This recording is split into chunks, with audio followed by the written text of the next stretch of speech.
I wasn't yours. I'm going back, I'm going back, I'm going back, I'm going back, I'm going back to who I was before. I like me better, I like me better. Hey guys, and welcome back to my channel. So it is another downfall video, but what I found with most of these videos is that I'm usually just talking about like how a brand has fallen off, where I see it going, but like rarely do we get to a point where we can talk about a brand that seems like it fell off, but is also having a comeback. And I feel like this brand is doing that. So if you guys want to know more, let's go. So I feel like if you are an OG beauty YouTube or just beauty community participant, viewer, then you have heard of Sigma Beauty, and you know back in the day they were considered like top of the line makeup brushes company that you could use, right? Like, remember the videos back in the day of like my favorite brushes? Like, you were always going to see Sigma Beauty brushes in there. And as someone who owns a Sigma Beauty, I mean, the hype was real. They are really nice quality brushes, right? But it was just like they were considered a different level back then. Like, if you could use them, then you were on top. Kind of like that feeling you get when you use a beauty blender. Like, once you get that $20 and you can buy a beauty blender, you're like, okay, now I'm sitting with the cool girls. Now that's how you felt back then, because Sigma Beauty was just considered that girl when it comes to makeup brushes, right? It's always something when I sit down to film. If they were a top beauty YouTuber, they were using Sigma brushes. And of course, Sigma did have an affiliate program where if you bought brushes through someone's link, someone's coupon code, stuff like that, then YouTubers did earn a commission off of that. So that could also be a reason why it was pushed heavily. But no, really, like, it was quality type product. But then as time went on, like, you saw less and less of Sigma Beauty. You heard less and less of Sigma brushes. And I feel like the main reason for that is that competition came in and just kind of wiped them out. Obviously the brand still existed this entire time, but like, you noticed you didn't hear about it how you used to, because competition came in, not just from like alternative price points, but also like the competition of getting influencers' attention, which I'll get into. But as far as a different price point, you know, Sigma brushes, they're not cheap. They're certainly not drugstore pricing.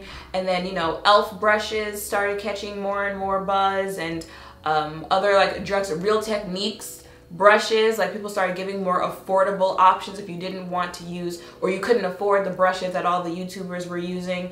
And e.l.f. brushes are also, you know, really like quality stuff, especially nowadays. You know, e.l.f. has gone through a couple rebrands and whatnot. That's not what this video is about though. So they definitely had competition when it comes to alternative price points, as in drugstore brushes. Also, you know, like MAC brushes back in the day. I would say like same price point, definitely like MAC was a competitor, and of course Morphe brushes. And that's what I'm talking about when I say competition as far as keeping influencers' attention. Because if you know, Morphe brushes popped out on the scene and influencers just took that company to a whole new level that company probably didn't even think it was going to reach, okay? And same thing, Morphe brushes allowed for, you know, affiliate links and programs with influencers. So if you bought Morphe products through influencers, then influencers were going to make money. And from the checks that I know they were making off those Morphe affiliate checks, you know, there was a reason they were pushing it so hard. You know, use James 10 at checkout. They were pushing it for a reason. But when, again, Sigma, when a lot of your attention is coming from people using your stuff and pushing your stuff in their videos and their content, when another brand comes and kind of snatches that attention away from you, it's going to be part of the reason why your company kind of falls off. And that's what happened. People started pushing Morphe more and more and more, and then, you know, it was like, oh, you can't be, you know, someone who does makeup, or you can't be a makeup artist if you're not using Morphe brushes. The next best thing since sliced bread. And as someone who has also used Morphe brushes, I've said this before in videos, it's hit or miss. It depends what collection that you're getting. To this day, do I still have some Morphe brushes that I use? Yes, I do. It's usually the ones that are like the dark-haired bristles on the brushes. Like, those are the ones that you could probably put your trust in when it comes to Morphe. The other ones, they gonna shed like crazy, and after like 2 uses, you're like, why did I do this? But that was definitely something that helped the downfall of Sigma Beauty, right? I want to keep saying Sigma brushes, but you guys get the point. Something else that I noticed when it comes to Sigma Beauty, and if you guys remember Lily Galici, she's the owner of Lily Lashes. She said, she said a lot of things that have stood out throughout time, right? But she was talking at a panel, and one thing that she said is that she regrets naming the company Lily Lashes, because as soon as she named it Lily Lashes, she boxed herself in for just selling lashes. If she wanted to expand anything else, it'd be kind of hard, because she painted the idea that the brand was Lily Lashes. So if she wanted to come out with anything else, it'd be hard for her to do. Now, if you know anything about the brand, then you know she has come out with other things. But again, me personally, like, I just attribute lashes to Lily Lashes. And I understand what she's saying. And I think I've spoken about this before in other videos. There are some brands who box themselves in certain categories of what they sell, and it works wonders for them. However, there are some brands that box themselves in and then they regret it later on because they want to expand to other things, because let's keep it a buck. There's only so much lipstick you can buy. There's only so many lashes you can buy, and the goal of a business owner is to continue making money. So you want to expand. Also why, you know, you see celebrities creating brands in so many different fields. Like, yes, Rihanna's got clothing, she's got makeup, she's got lingerie, you know, she's got furniture, she's got hair coming out, she's got skincare. You want to keep your options open. So when you box yourself in on what you sell, a lot of times it does not work out for brands. But like I said, sometimes it has. And what I've noticed with Sigma is that when you think of Sigma, you think brushes. And I know back in the day they had makeup and stuff like that, but it was never really, you know, Morphe, yes, they are known for being, you know, brushes and whatnot, but they also, you know, you can give a lot of that credit to also influencers pushing it, but they also branched into, you know, makeup and did pretty well for themselves as being known as a company that's just like beauty, not just, you know, Morphe brushes. You see what I'm saying? When it comes to Sigma, I know they had makeup. It never, to me, it wasn't really appealing. It didn't really ever make me say, oh, you know, I've got to try this. I want to try this, blah, blah, blah, blah. So fast forward to now, I don't know if you guys have noticed, but like recently I've seen more and more talk of Sigma Beauty. I've seen a comeback of Sigma Beauty, and that's the main thing that I like so far with this comeback, is that they are coming back with more than just we're Sigma brushes. And I actually like the makeup launches that I'm seeing. If you saw the last Let's Talk New Makeup video, there was a new makeup collection that they were coming out with. Now I did say, you know, I'm not so much into colorful makeup anymore, obviously, but if I was, then this is definitely something that I would pick up, because it caught my eye. It made me stop scrolling. The color story made sense. I'll have it pop up here on the screen so you know what I'm talking about. The color story made sense. And for someone who does still, you know, do colorful makeup, or someone who has always done colorful makeup, I could see them saying, okay, Sigma, I see you. Before that, they had come out with another new product. It was powder, which I actually do still want to try. I haven't sat down to order it. That's what, like, if you're not sold at Sephora or Ulta, it just takes forever for me to, like, it's just something about going to the website and checking out how to put my information in. But I do actually want to try the powder, right? Like, they came back, and they're coming back with more than just like brushes being the main focus, and I like that, because like, let us know that you're more than just brushes. You know, because again, it's like a lot of people probably already have brushes that are their go-to, stuff like that. So you got to give us something else, right? Something new. And the way they're promoting it, the way that they are advertising, and the stuff that they are coming out with is working for you. Alice in Wonderland is who the collaboration is with. And I mean, the reviews are giving it 5-star reviews. Okay. I'm on the like what's new page, and there's still brushes on the what's new page. These brushes actually look, wait a minute. That setting powder brush. And then there is the powder that I said is, also new. Again, it's got a 5-star review. It's only 2 reviews, but it's still 5-star.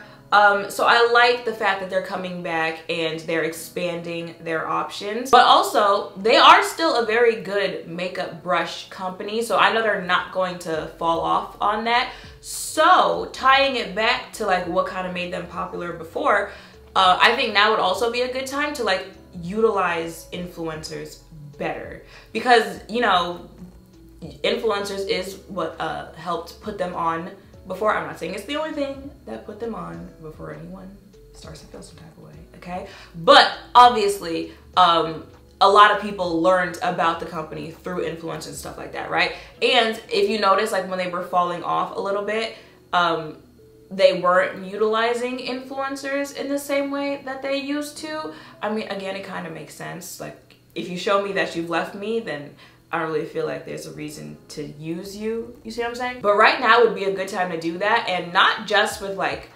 new influencers, but I think old influencers, OG influencers as well. I don't know if you guys have noticed, but there have been a lot of like coming back to YouTube videos recently, you know, influencers who took time off, OGs that people were like, can you give us some content, please, something. We're it's the Sahara over here. A lot of them have been posting that they're coming back to YouTube, that they had to take a break, they had to do all that. I think now would be a good time to utilize those influencers, because you're also coming back. You see what I'm saying? Like, now would be a good time because a lot of eyes are going to be on those influencers. Like, oh, what are you gonna post now that you're back? Like, I can't wait to see how the content has changed, stuff like that. Since you are a brand that's also on a like comeback type of moment, like that would be a good way to use those. And you already have relationships with those influencers. You know, those people probably already have affiliate links and codes with you, so like it'd be a good way to start that relationship back. But also, like I've been saying, TikTok is that wave right now. I think they said it was like second searched after Google last year. I know a lot of makeup companies are focusing on TikTok. They're focusing on creators on TikTok, and you know, cracking into that new makeup crowd, because it is a new makeup crowd over there. Now people call it a kiddie app.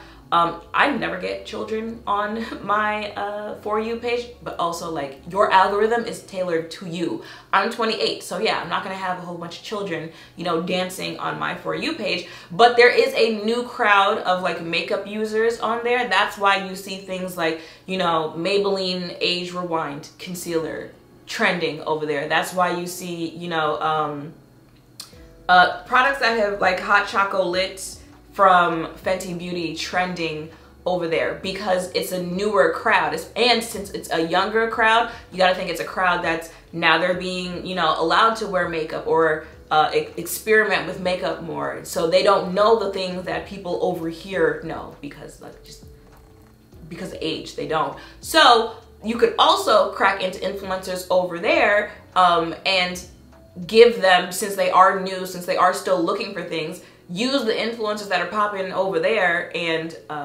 introduce them to Sigma brushes, again, because you already have a quality product.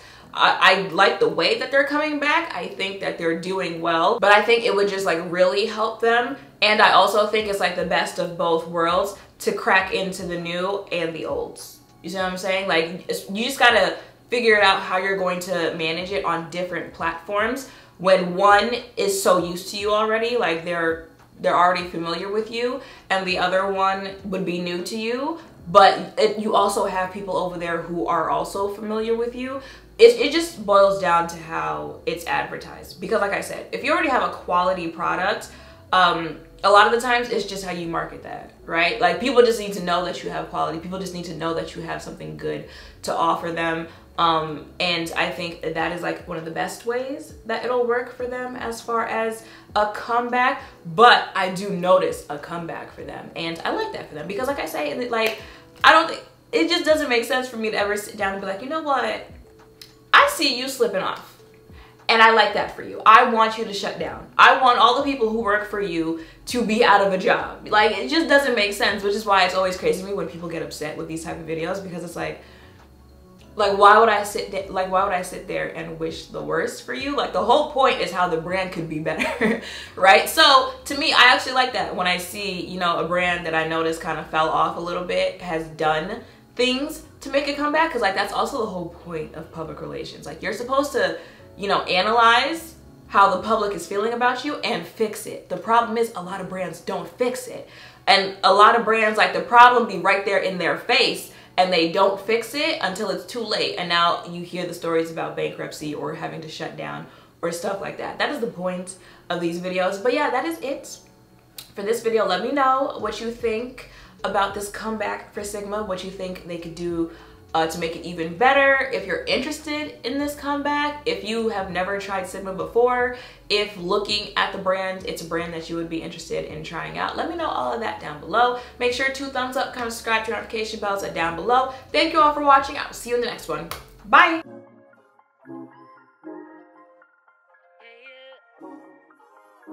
yeah, yeah, yeah, yeah.